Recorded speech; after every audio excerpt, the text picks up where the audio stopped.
الرحيم. إذا دائما مع الصحيح سلسلة تمارين درس أهمية القياس في الكيمياء.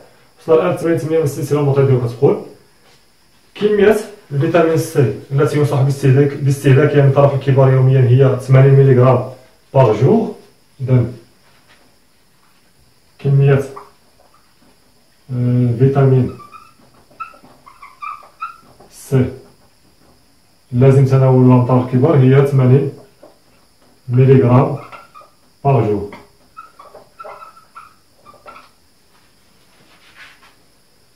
يوجد الفيتامين سي في الخضر والفواكه.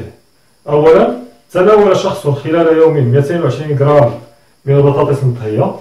إذا عندنا شخص، هذا الشخص هذا مالو تناول 220 غرام من البطاطس المطهية في الماء، من البطاطس المطهية في الماء، وأيضا 80 غرام من البرتقال.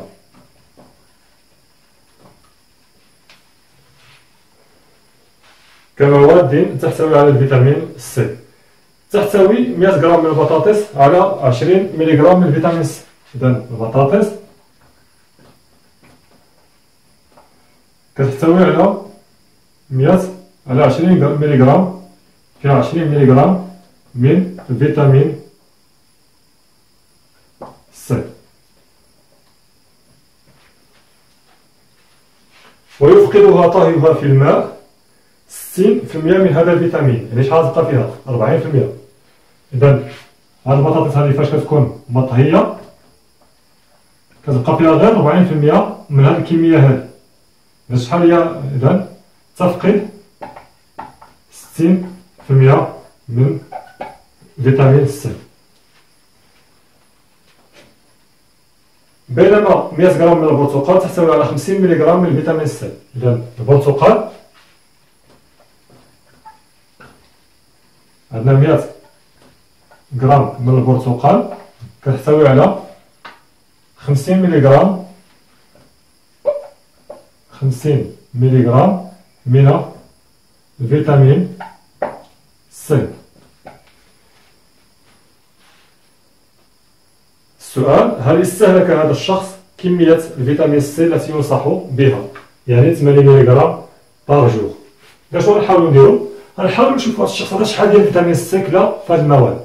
إذا أولا نحدو شحال كمية الفيتامين سي اللي خداها من البطاطس المطهية، وشحال كمية الفيتامين سي اللي خداها من عصير البرتقال، ونجمعو داكشي. إذا لقيناه 80 ولا أكثر كيعني بأن هاد الشخص هذا خدا الكمية المنصوح بها. إذا لقيناها أقل من 80 ملغ يعني هاد الشخص هذا ما خداش الكمية المنصوح بها من الفيتامين سي. إذا أولا لنحدد أولا كمية كتلة لأن هذه ملغ كتلة الفيتامين سي التي تناولها هذا الشخص. إذا نبداو قلنا بكمية الفيتامين سي اللي خداها من البطاطس. إذا كتلة الفيتامين سي الموجودة في شحال ديال البطاطس المطهية خدا هاد الشخص خدا 220 غرام في 220 غرام من البطاطس المطهية. صافي. إذا غنمشيو، إذا قلنا البطاطس المطهية كتفقد 60% من الفيتامين سي، يعني شحال كتبقى فيها؟ 40%. شحال البطاطس بصفة عامة فيها 20 ملغ من الفيتامين سي في كل 100 غرام. هذه راه في كل 100 غرام. هذه راه 100 غرام من البطاطس فيها 20 ملغ من الفيتامين سي، ولكن فاش كطيب كتفقد 60%، يعني كتبقى فيها 40%. إذا تتوفر 100 غرام من البطاطس على نعلم ولا يعني توفر 100 غرام من البطاطس على 20 ملي غرام من الفيتامين سي، وعند طهيها تفقد 60% من هذا الفيتامين، أي يتبقى فيها 40%. وبذلك فإن 100 غرام من البطاطس المطهية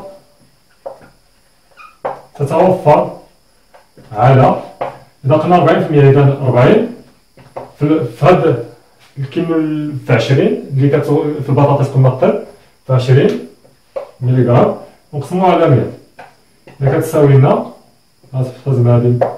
هذه هي 8 مليغرام. إذا كل 100 غرام من البطاطس المطهية فيها 8 كتبقى فيها فقط 8 مليغرام من فيتامين سي. إذا قلنا قبل ما كطيب كتكون فيها 20، كل 100 غرام من البطاطس فيها 20 مليغرام ديال فيتامين سي، غير كطيب كتفقد 60% وكيبقى فيها فقط 8 مليغرام من فيتامين سي. إذا هاد الشخص شحال كلا؟ يعني دابا وصلنا بأن 100 غرام من البطاطس المطهية فيها 8 مليغرام. إذا هاد الشخص هذا كلا 220 مليغرام من البطاطس المطهية، إذا 220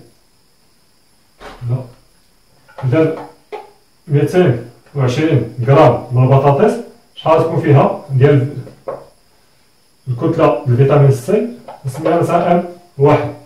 إذا ام واحد الكتلة الفيتامين سي اللي خداها هاد الشخص هذا فاش كلا 220 غرام من البطاطس المطهية، تجينا هي 220 في 8 على 100، هي 220 في 8 ونقسمو على 100.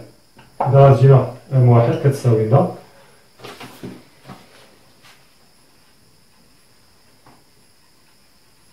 هي 26.4 مليغرام.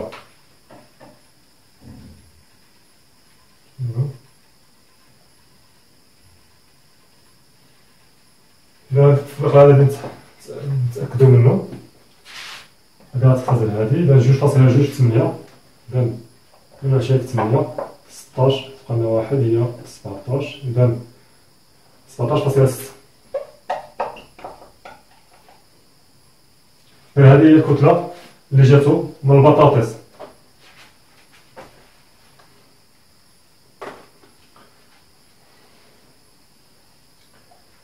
كما أن 100 غرام من البرتقال تحتوي على، البرتقال هو هذا كيحتوي على 50 مليغرام من الفيتامين سي. إذا الشخص هذا شحال شرب؟ خدا 80 غرام من البرتقال، الشخص شرب 80 غرام من البرتقال. إذا نعلم إذا عندنا 100 غرام من البرتقال فيها 50 مليغرام، هذه طبعا في مطايات، وهذا الشخص هذا كلا 80 غرام. إذا شحال الكتلة ديال فيتامين سي اللي غيكون خداها؟ هي ام 2. إذا ام 2 كتساوي لنا 80 في 50 على 100. إذا تختزل هذه مع هذه، إذا جينا هي 40 مليغرام. وبذلك ومنه فإن كتلة الفيتامين سي التي تناولها هذا الشخص هي ام كتساوي ام واحد زائد ام 2، داكشي اللي خداه من البطاطس المطهية زائد داكشي اللي خداه من العصير البرتقالي. إذا كتجينا 17.6 زائد 40، إذا هي 57.6 مليغرام. إذا واش هاد الشخص هذا وصل لهاد القيمة المنصوح بها اللي هي 8 مليغرام؟ ما وصلش. إذا كتلة الفيتامين ولا كمية الفيتامين سي، غادي نجاوبو على السؤال، كمية الفيتامين سي التي تناولها هذا الشخص أقل من 80 مليغرام، وبذلك فإنه لم صيغة السؤال واش قالك لم يصل ولا لم يتناول؟ لم يستهلك كمية، لذلك فإنه لم يستهلك كمية الفيتامين سي المنصوح بها.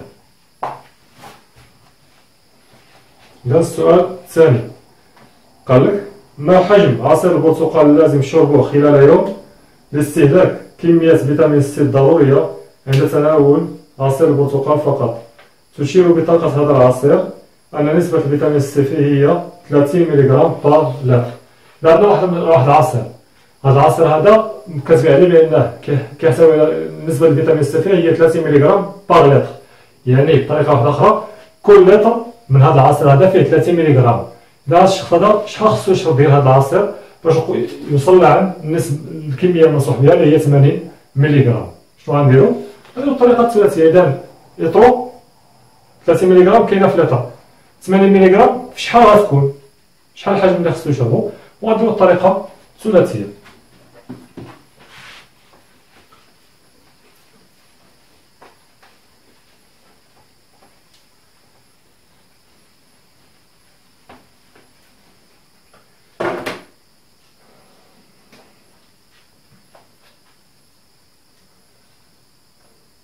نعلم أن السؤال الثاني، نعلم أن